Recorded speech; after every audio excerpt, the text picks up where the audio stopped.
careo puede resultar siendo un escenario de ofensas o un escenario en el que brille todo menos brillen los insultos, brillen las pullas, brillen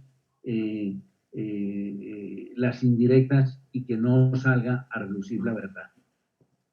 Lo otro es que a mí me parece que en el caso del careo, la circunstancia de enfrentar a las partes, yo tengo, es mi percepción personal, que ese es un motivo que puede suscitar después de la práctica de esa diligencia situaciones de violencia o situaciones de enfrentamiento personal.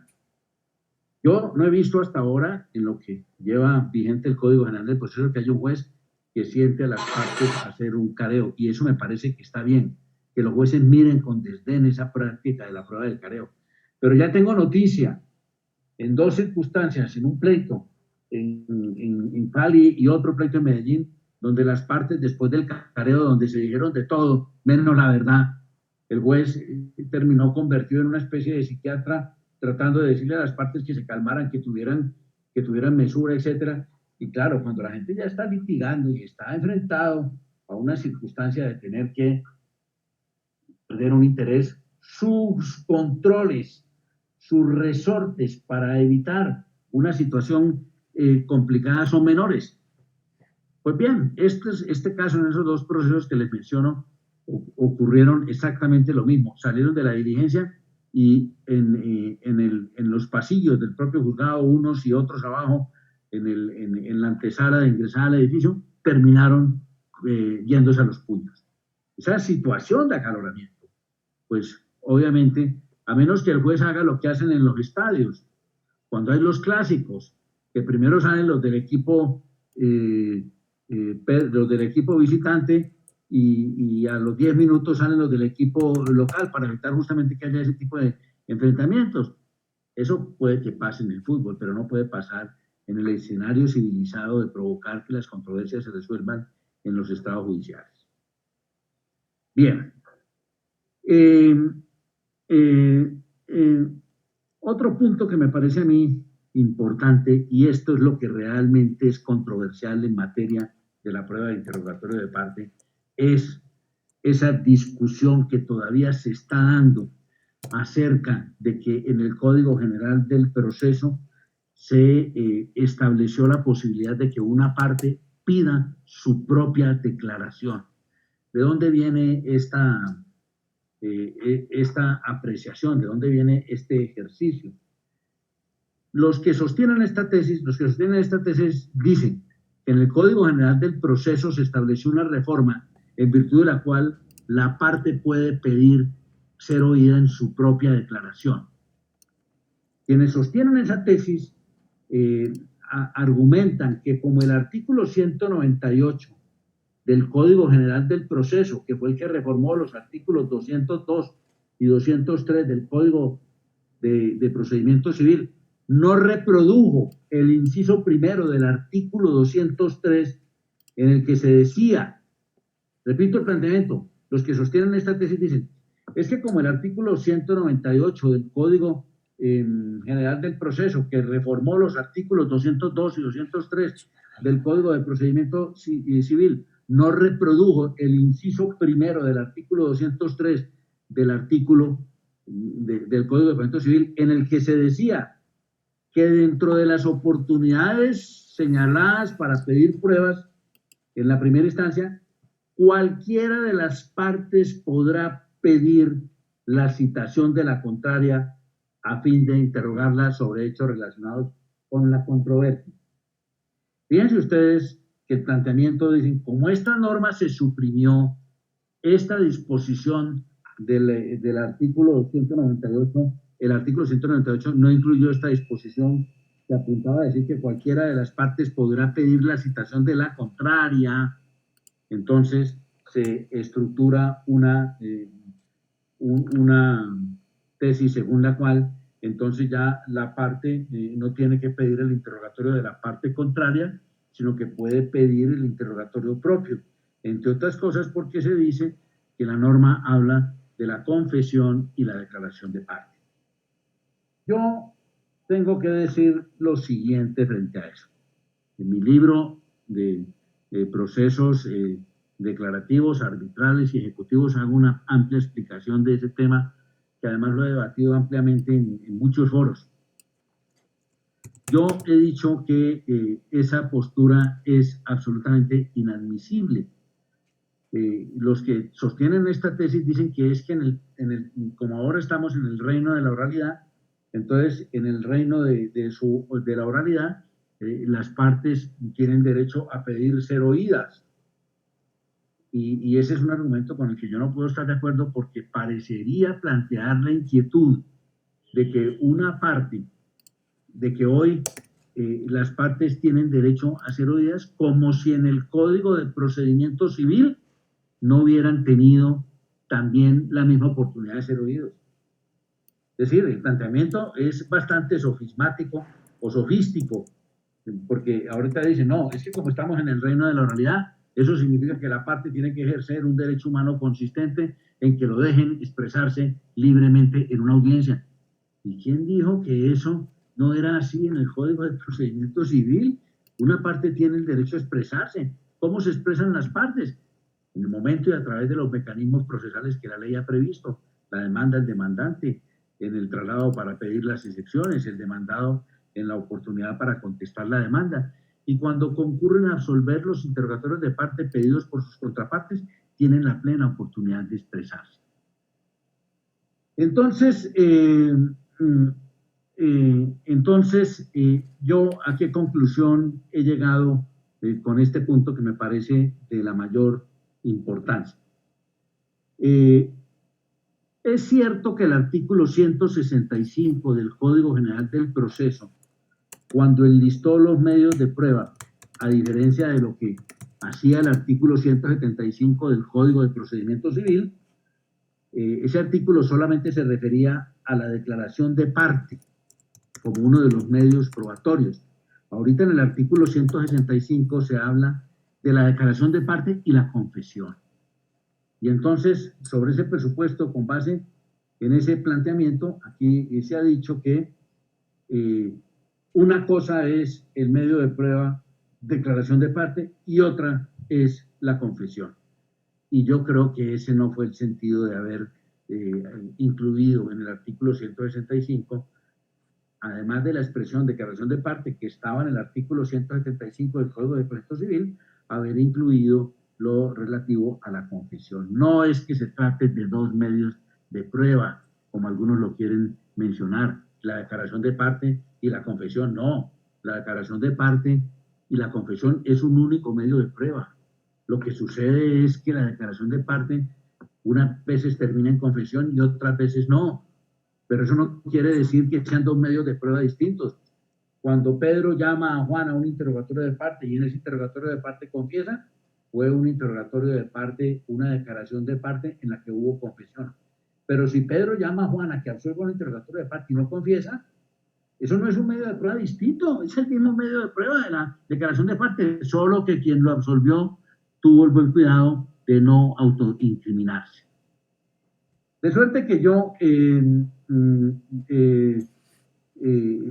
llegado pues a la conclusión de que esas referencias que los sostenedores de la tesis de que la parte puede pedir su propia declaración están montadas sobre artificios.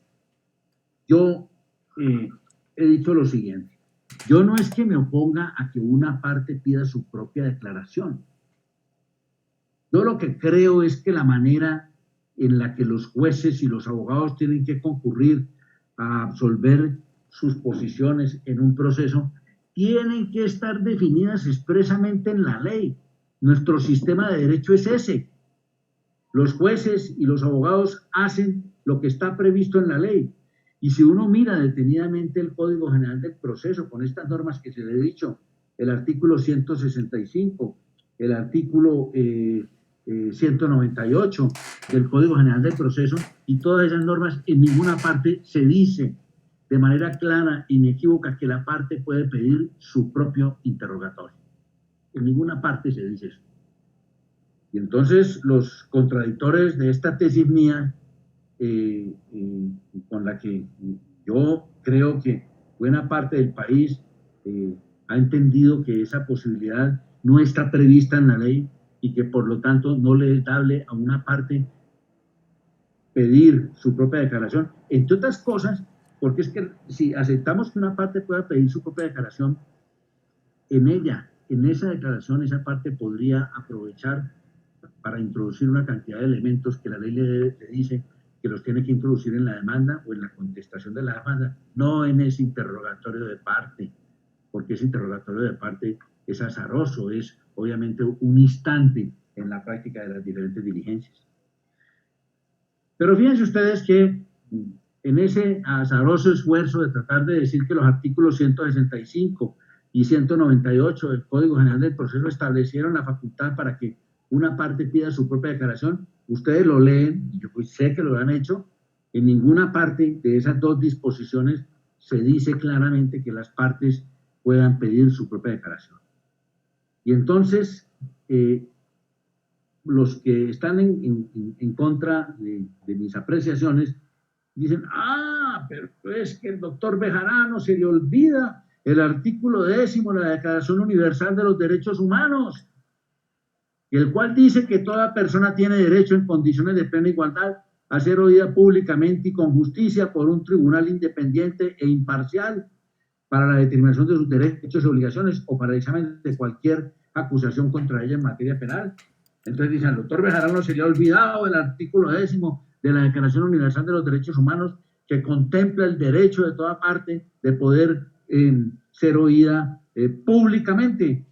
Y dicen además, y además de eso, al doctor Bejarano también se le olvida el numeral primero del artículo 14 del Pacto Internacional de Derechos Civiles y Políticos, norma que prevé que todas las personas son iguales ante los tribunales y cortes de justicia. Y dice además esta norma, toda persona tendrá derecho a ser oída públicamente y con las debidas garantías por un tribunal competente, independiente, imparcial, establecido por la ley en la sustanciación de cualquier acusación de carácter penal formulada contra ella o para la determinación de sus derechos y obligaciones de carácter civil.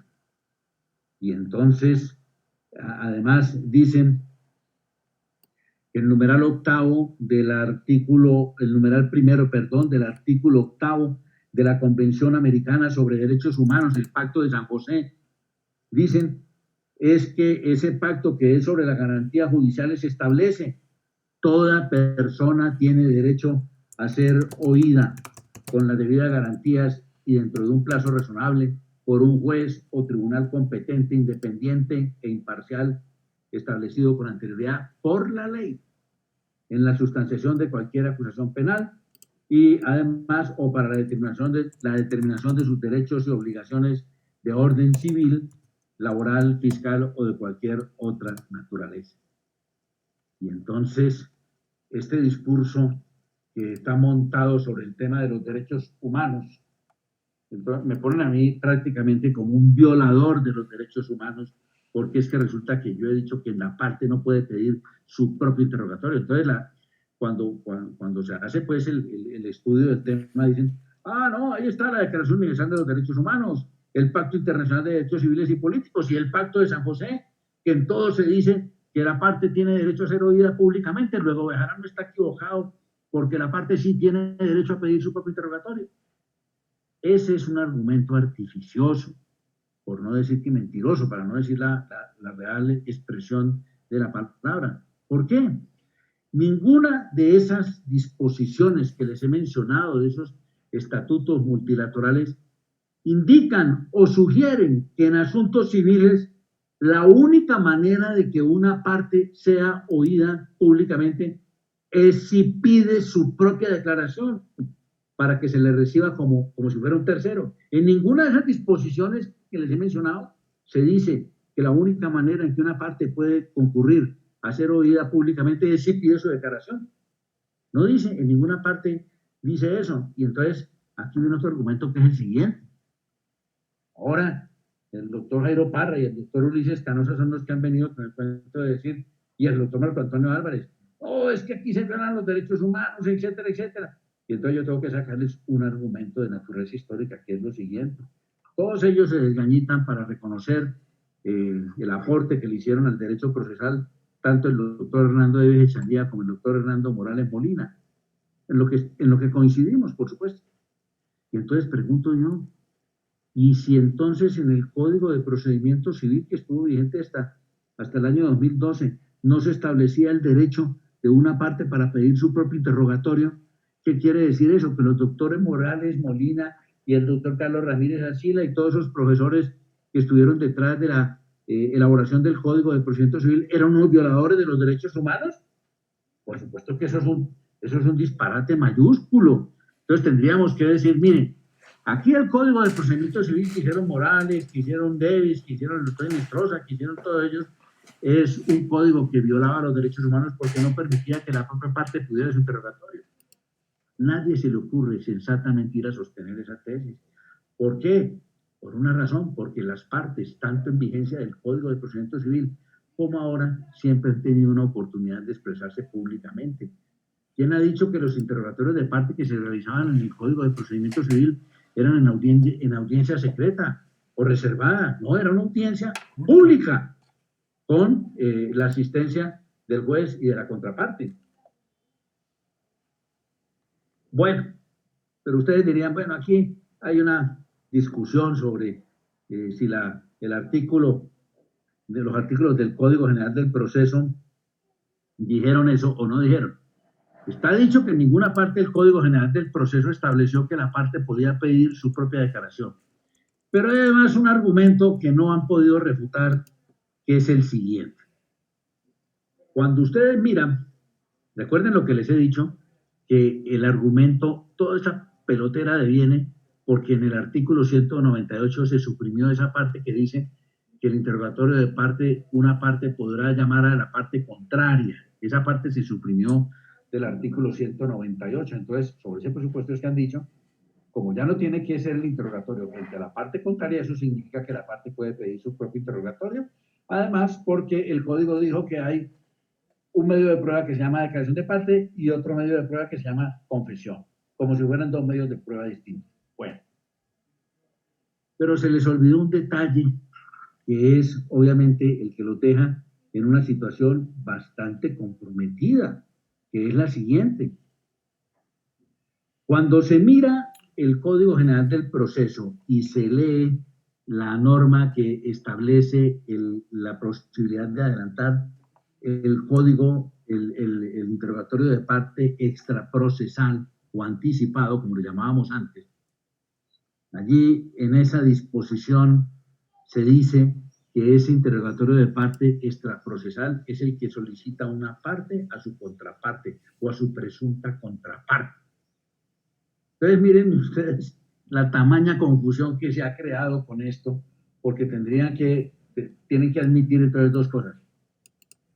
El interrogatorio de parte que se realiza dentro del proceso, el peticionario no está obligado a pedir que su contraparte concurra, lo cual implica, dicen ellos, que puede pedir su propio interrogatorio. En cambio, el interrogatorio de parte está proceso, claramente dice que el interrogatorio de parte que se va a solicitar antes de que se inicie un proceso es un interrogatorio de parte que se solicita con audiencia y citación de la contraparte. ¿Eso qué significa? Obviamente, que no puede haber dos interrogatorios de parte, uno para que se realice dentro del proceso y otro para que se realice como forma extraprocesal. No, el interrogatorio de parte es uno solo. Es esa opción que tiene una persona o antes de iniciar un proceso o ya ha iniciado un proceso de llamar a su contraparte y formularle unas preguntas para que las absuelva. Y miren ustedes entonces esta situación. Los sostenedores de esta tesis inclusive no se han puesto de acuerdo para defender entre ellos esas posturas. El doctor Marco Antonio Álvarez dice, cuando una parte pide su propio interrogatorio, entonces ese interrogatorio se hace sin ningún límite de preguntas. Va a comparecer como un testigo. Miren ustedes la gravedad de esa conclusión. porque quiere decir que si una parte puede pedir su propio interrogatorio y le pueden formular preguntas como un testigo, no solamente eso es ilimitado, sino que además, como testigo, sí tendría la facultad de aportar documentos en el curso de la diligencia, siendo parte, pero transitoriamente convertido en testigo por virtud de una declaración de su propia parte, para resolver cuantas preguntas fueren necesarias y aportando documentos. Eso es absolutamente desequilibrado. Pero el doctor Hernán López, que también es sostenedor de esta tesis, dice, no, no, no, no. Cuando una parte pide su propio interrogatorio, están limitados en el sentido de que no le pueden formular más de 20 preguntas. Fíjense ustedes la fragilidad de la tesis que estas personas vienen sosteniendo. No se han puesto de acuerdo si esa persona que pide su propio interrogatorio debe concurrir como un tercero o debe concurrir como una parte. ¿Cuál es mi reclamo frente a eso? Yo creo que no está bien que los intérpretes de los estatutos, incluidos aquellos que hemos participado en la redacción de los códigos, salgamos a vender interpretaciones que no están consagradas en la ley, porque es que eso es suplantar al legislador. Cuando un intérprete de estas normas, usando el poder que da el haber estado como miembro de una comisión redactora, sale y dice, es que el código aquí previó esto, cuando no está previsto así, obviamente ese intérprete no está interpretando, está imponiendo una especie de voluntad suya para que una norma se aplique de manera diferente a como está expresada en su texto. Entonces, a mí eso es lo que me desencaja. Yo creo que las normas jurídicas tienen que tener el respaldo en la normatividad. No puede ser que por la vía de la interpretación de los doctrinantes, de los miembros de las comisiones, se hagan interpretaciones que no fueron contenidas en las normas. Es más, si ustedes miran las actas de las discusiones en el Congreso del Código y las actas en las discusiones en el Instituto Colombiano de Derecho Procesal sobre esta normatividad, en ninguna parte, oígase bien, en ninguna parte hubo una discusión en la que se hubiera dicho que la parte podía pedir su propia declaración. En sistemas adversariales distintos como el sistema americano, allá sí se puede pedir su propia declaración, porque hay una regulación que lo permite. Pero aquí en Colombia, en estas normas, el artículo 165 y el artículo 198 del Código General de Procesos no lo permiten. Y por el contrario, cuando se habla del interrogatorio de parte extraprocesal, la norma está diciendo que ese interrogatorio debe hacerse con citación de la presunta contraparte. De manera que mi tesis aquí apunta entonces. Yo no es que me oponga a que la parte pueda pedir su propio interrogatorio. Yo creo que si el legislador mañana dice en su soberanía, la parte puede pedir su propio interrogatorio y este interrogatorio se va a someter a las reglas del testimonio o a las reglas del interrogatorio de parte y se podrán o no, y no se podrán se podrán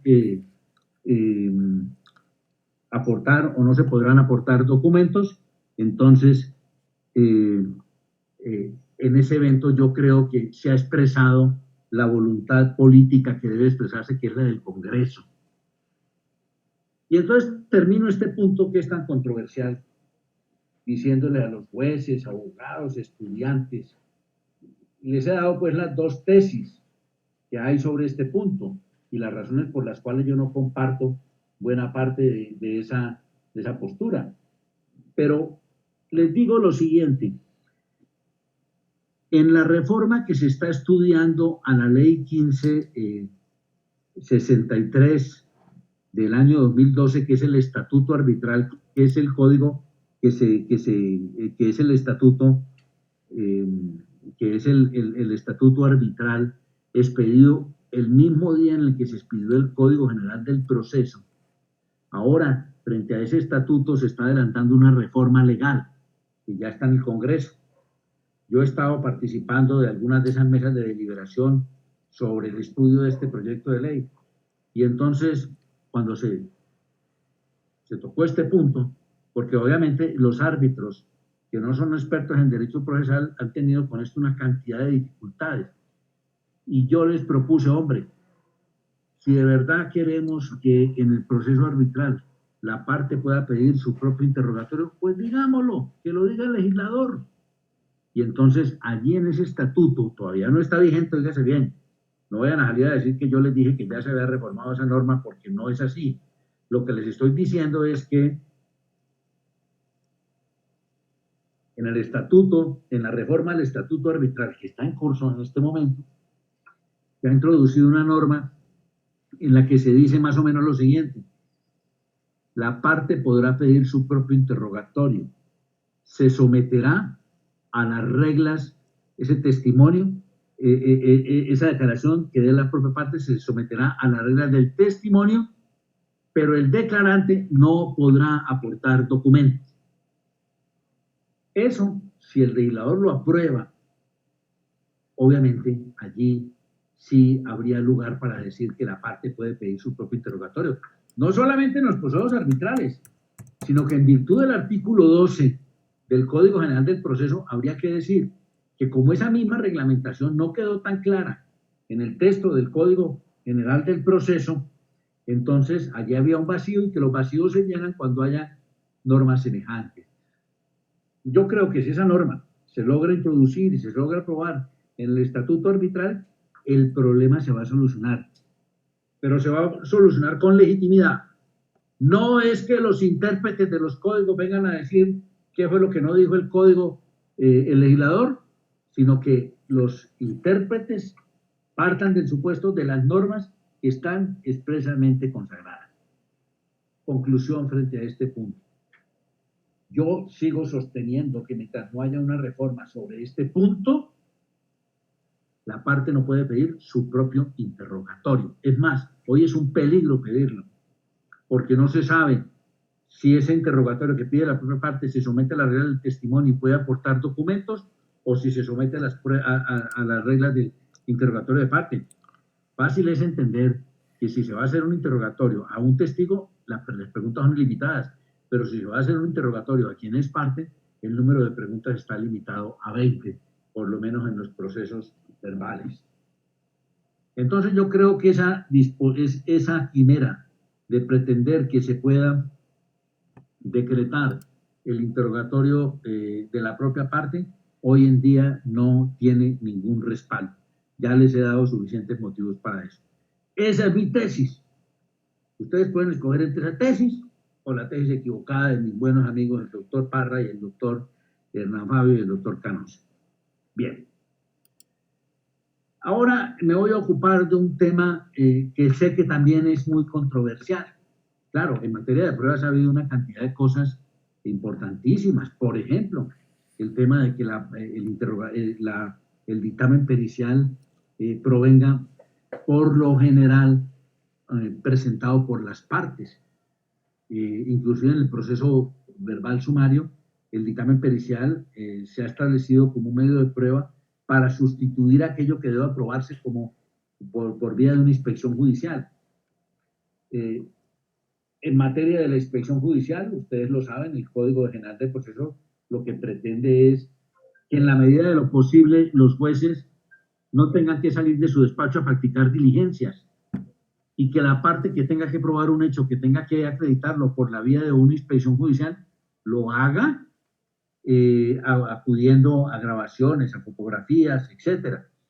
Eso no se opone, repito, a que el juez no pueda decretar un dictamen pericial o que el juez no pueda decretar una inspección judicial cuando sea necesario, cuando sea imposible que la contraparte acredite unos hechos mediante un dictamen de parte o mediante una inspección judicial.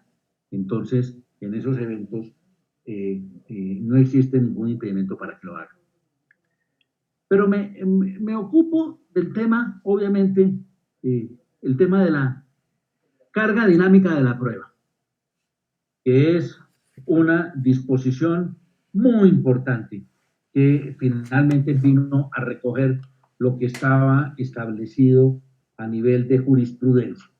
¿En qué consiste la carga dinámica de la prueba? Sabemos desde los romanos que la parte que alega un determinado hecho tiene la carga de probar que ese hecho existió para efectos de poder acogerse a las consecuencias jurídicas derivadas de ese hecho probado. Al actor le incumbe la carga de probar. Es el aforismo latino que conocemos desde el primer día de clase en las facultades de Derecho. Pues bien, lo que ha demostrado la experiencia es que esa rigidez, en el sentido de que la parte tenga que probar los hechos, no siempre contribuye a la justicia material. Por eso, en el derecho procesal argentino empezó a abrirse camino el principio de la flexibilidad en ese principio de la carga de poder probar. Porque no siempre el actor que está interesado en el litigio está en buenas condiciones de probar. Entonces, ¿cómo se introdujo aquí ese principio de la carga dinámica de la prueba? El principio de la carga dinámica de la prueba se estableció con ocasión de procesos de responsabilidad por fallas en la prestación del servicio médico. El Consejo de Estado, a raíz del examen de este tipo de controversias, encontró que había situaciones en las que en las que el demandante no estaba en posibilidad de poder demostrar los hechos. ¿Por qué? Pues porque, por ejemplo, la persona que estaba demandando no había sido el paciente o era el paciente no había tenido, había estado sedado, etcétera, no conocía el procedimiento que le habían aplicado, los parientes mucho menos. Entonces, el Consejo de Estado empezó tímidamente a aplicar esta tesis, a decir, no, en los casos de esta responsabilidad médica, entonces el juez está en el deber de obligar a la parte demandada a que colabore en la práctica de esa prueba porque está en mejor situación, está en una situación más ventajosa que su contraparte para poder acreditar un hecho. Pero ese sistema establecido por vía de la jurisprudencia, pues tenía una falla, que claro que vino a crear una situación de ventaja para los usuarios de la Administración de Justicia, pero también una desventaja, y es que la parte a la que le imponían la carga dinámica de la prueba podía verse sorprendido al momento de terminar el proceso, porque al momento de dictarse sentencia, el juez decía, es que el demandado ha debido colaborar en la práctica de esta prueba porque estaba en mejor situación, en mejor posición de su contraparte para poder arrimar un medio de prueba, como una historia clínica o una información sobre el alcance de un determinado medicamento o cualquier otra circunstancia. Entonces, el sistema era muy importante, pero estaba desequilibrado porque el juez a lo último podía sorprender a la parte que supuestamente estaba en la obligación de prestar la colaboración, diciéndole que no había colaborado cuando quiera que esa parte nunca se enteró de que el juez estuviera pensando eso. Entonces, lo que hizo el Código General del Proceso con muy buen criterio fue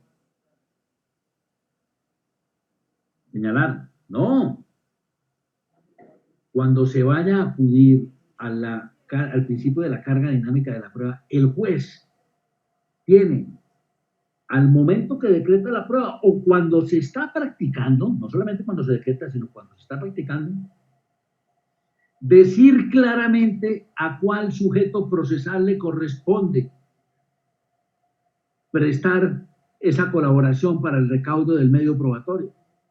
De manera que ya el demandado no va a ser sorprendido en la sentencia, porque el juez cuando decrete la prueba le dice, señor demandado, como usted está en mejor posesión de tener esa información que aquí se requiere, lo obligo a que usted me la entregue. Y en ese momento el demandado puede interponer recursos contra esa decisión. Pero en firme la decisión, ya él sabe que es su deber colaborar y que si no lo hace, pues esa es una circunstancia que en la sentencia se va a reflejar y que obviamente le va a generar una situación adversa. Esta fue una norma que enhorabuena se estableció para obligar a que el juez imponga la carga a los sujetos procesales cuando decrete la prueba o cuando la está practicando.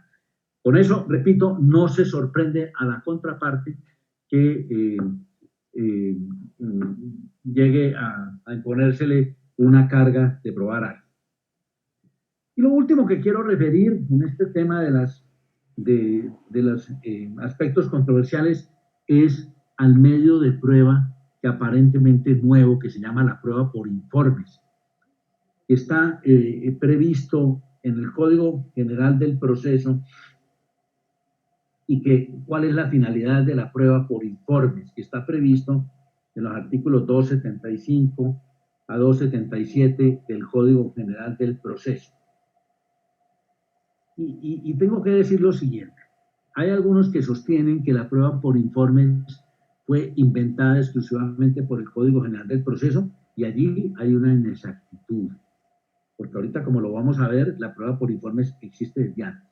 ¿Qué es la prueba por informes? La prueba por informes es un medio de prueba que consiste en que a petición de una parte o de oficio por el juez puede solicitar informes a entidades públicas o privadas, o a sus representantes, o a cualquier persona, natural inclusive, sobre hechos, actuaciones, cifras o demás datos que resulten de los archivos o registros de quien rinde el informe, salvo, por supuesto, los casos de reserva legal. Entonces, ¿qué diferencia entre una prueba por informe y una prueba por oficio?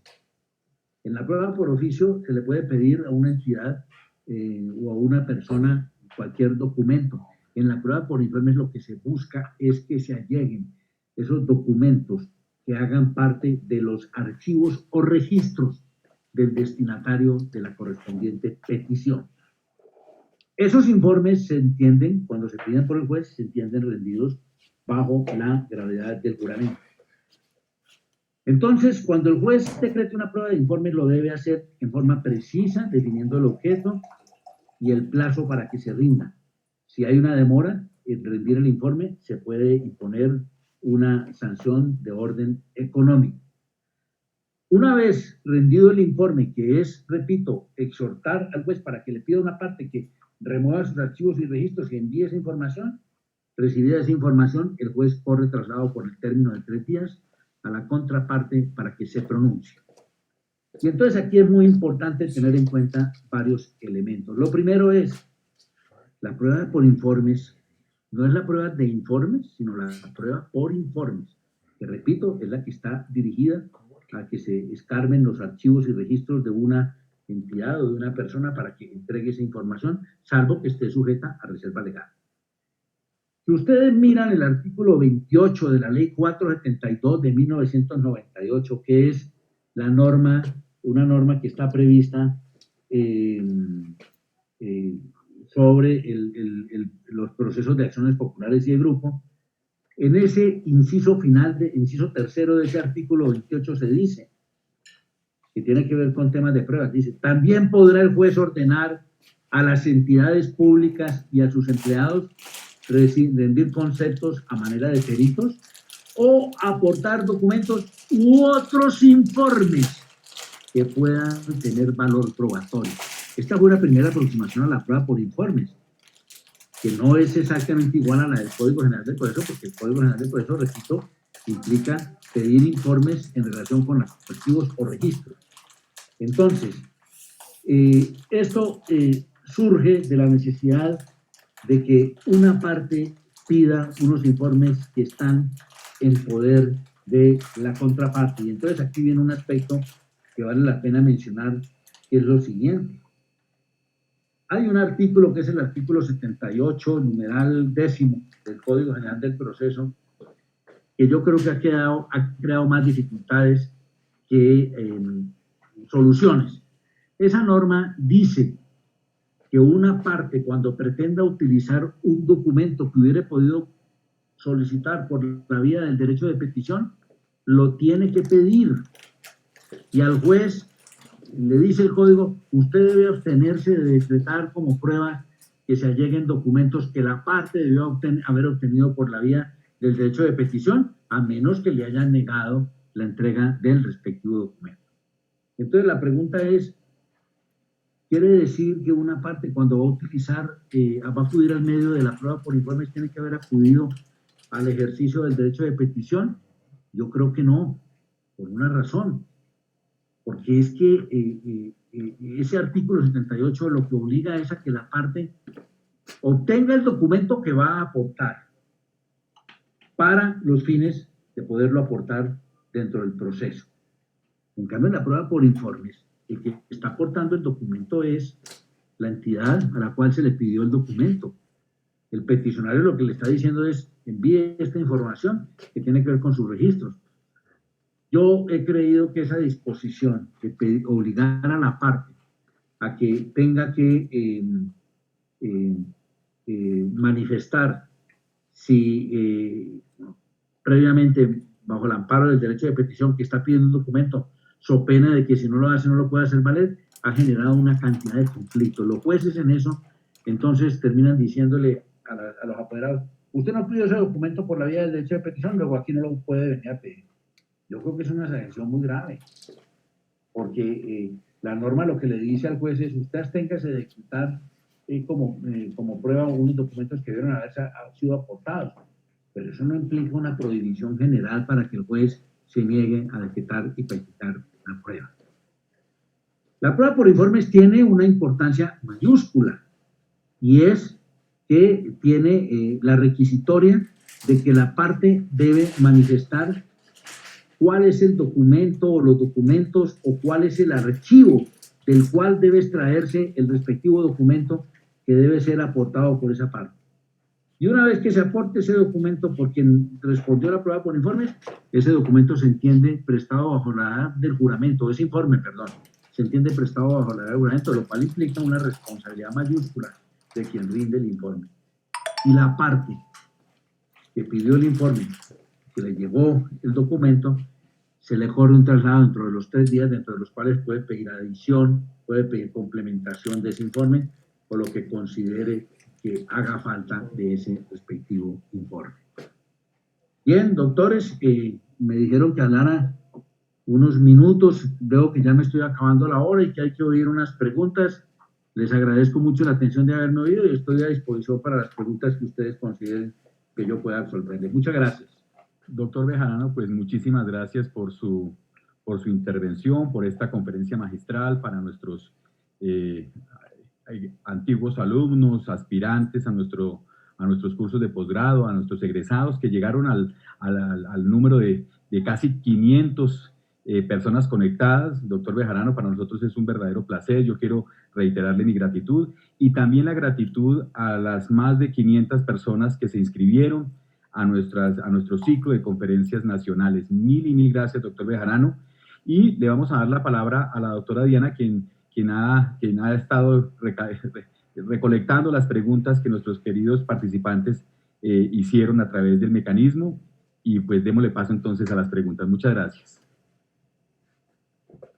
Gracias, doctor Pedro Pablo. Muchas gracias al doctor Ramiro Bejarano por esta conferencia sobre los aspectos controversiales en el derecho probatorio. Nos habló sobre el decreto del interrogatorio de la propia parte, nos habló sobre la carga dinámica de la prueba y sobre la prueba por informes. Vamos a leer algunas preguntas que nuestros participantes en la sala de Zoom, porque también esta conferencia se transmitió en vivo por Facebook, nos han formulado. Aclaramos que vamos a responder las preguntas, algunas preguntas que se plantearon por nuestra sala de reuniones en Zoom. Doctor Bejarano, nos pregunta el doctor Herman Barrio Galeano, ¿cómo opera la tacha de testigos? En especial lo que tiene que ver con la preparación que pueda observarse de los mismos o la ayuda que se les preste a estos durante la audiencia. Cuando estamos trabajando como abogados desde nuestra oficina por vía internet y no se observa qué hay detrás de la cámara en el momento de la audiencia. Mire, la tacha del testimonio es simplemente una advertencia al juez para que tenga cuidado al examinar ese testimonio. Es como cuando la mamá desconfía de un amiguito de su hijo y entonces le dice a su hijo, tenga cuidado con ese muchacho que le gusta tomar trago y es peleador y no sé qué. eso más o menos, en términos coloquiales, lo mismo que hace la tacha. La tacha es una simple advertencia de sospecha de que ese testigo puede no estar diciendo la verdad porque no es imparcial por alguna circunstancia de esas. Lo que me plantea la pregunta es las dificultades que se presentan al momento de practicar la diligencia del testimonio. Entonces, lo que me pregunta el doctor es, bueno, ¿y qué hacemos cuando se está practicando el testimonio y uno ve que un testigo es dubitativo, que está consultando documentos sin permiso del juez, en fin? Yo creo que esos son temas para resolver en la misma audiencia, en el sentido de que la parte que está interrogando, si se da cuenta que hay un testigo que es dubitativo, mire, cuando uno empieza a ejercer la profesión, es muy dado a tener el temor de que hay que hablar con los testigos para ver qué es lo que deben decir. Esa es una práctica equivocada. No hay testigo que por más preparado que llegue, cuando lo ponen y le dicen que promete decir la verdad y si no se va para la cárcel, no sienta temor. Se los prometo, por más varón que sea ese testigo o por más capitana que sea la testigo, siempre tiene temor. De manera que ese cuento de ir a preparar a un testigo siempre termina mal.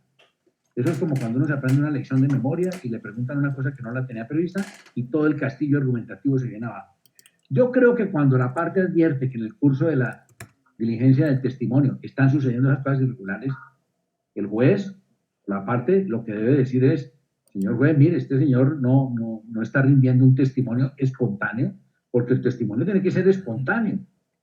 Entonces, si se advierte una irregularidad de esas, yo creo que lo que debe hacer el juez o lo que debe hacer la parte es decirle al señor juez, suspenda esta prueba y posterguémosla para hacerlo en un momento en el que haya plena garantía de que la forma como se va a transmitir da seguridades o finalmente que la hagamos de manera presencial. Pero eso es diferente al tema de la tacha. La tacha tiene que ver con la sospecha que genera un testigo por motivos de imparcialidad. Muchas gracias, doctor Bejarano, por su claridad frente al tema y frente al interrogante que nos plantea nuestro espectador. Nos pregunta el doctor Jonathan Ochoa Arias. Usted dice que la declaración de parte no se puede, pero ¿qué piensa al respecto del artículo 165 del Código General del Proceso, en donde dice que cualquier otro medio que sea útil para el juez, pudiendo encuadrarse acá la declaración de parte? Pero no solo esta prueba anteriormente mencionada, sino cualquier otra prueba que pueda servir al proceso, como lo es traer al careo para los peritos. Frente a este tema del careo de los peritos tenemos muchas preguntas que, si me permite, después de responder sobre la prueba o la posibilidad que tiene el juez de pedir o de revisar cualquier medio probatorio que le sea útil para el juez y para el proceso establecido en el 165 del Código General del Proceso, yo le plantearé las preguntas que nuestros participantes nos han escrito frente al careo de los peritos. Bien, lo que veo es que el doctor Jonathan no le gusta mi tesis. Yo le reconozco su derecho a permanecer equivocado. Esa es una decisión importante. Pero voy a decir lo siguiente, cuando el artículo 165 establece la posibilidad de que el juez acuda a otros medios de prueba, está refiriéndose a medios de prueba diferentes de la declaración de parte, de la confesión, del testimonio, de la inspección judicial, de la exhibición de documentos, de los indicios y de la prueba por informes y de los documentos. Es decir, lo que la norma le está diciendo al juez y al intérprete es, miren, por ahora los medios de prueba reconocidos y nominados son estos: declaración de parte, confesión, testimonio, etcétera, etcétera. Pero si en el futuro aparece un medio de prueba distinto a estos, usted lo puede evaluar. Eso es lo que le está diciendo. ¿Por qué? Porque el sistema, desde el Código de Procedimiento Civil a hoy, es el de que no hay tarifa legal de las pruebas. El juez tiene la libertad soberana de acopiar cuanto medio de prueba haya. Eso está desde el Código de Procedimiento Civil. De manera que el hecho de que se diga que hay un listado de medios de prueba no quiere decir que entonces el juez agregue a esos medios de prueba otro más, que es la declaración de la propia parte. ¿Por qué? Porque la declaración de parte está incluido en ese listado. De manera que esa es la razón por la cual yo me permito discrepar de el buen apreciado doctor Jonathan.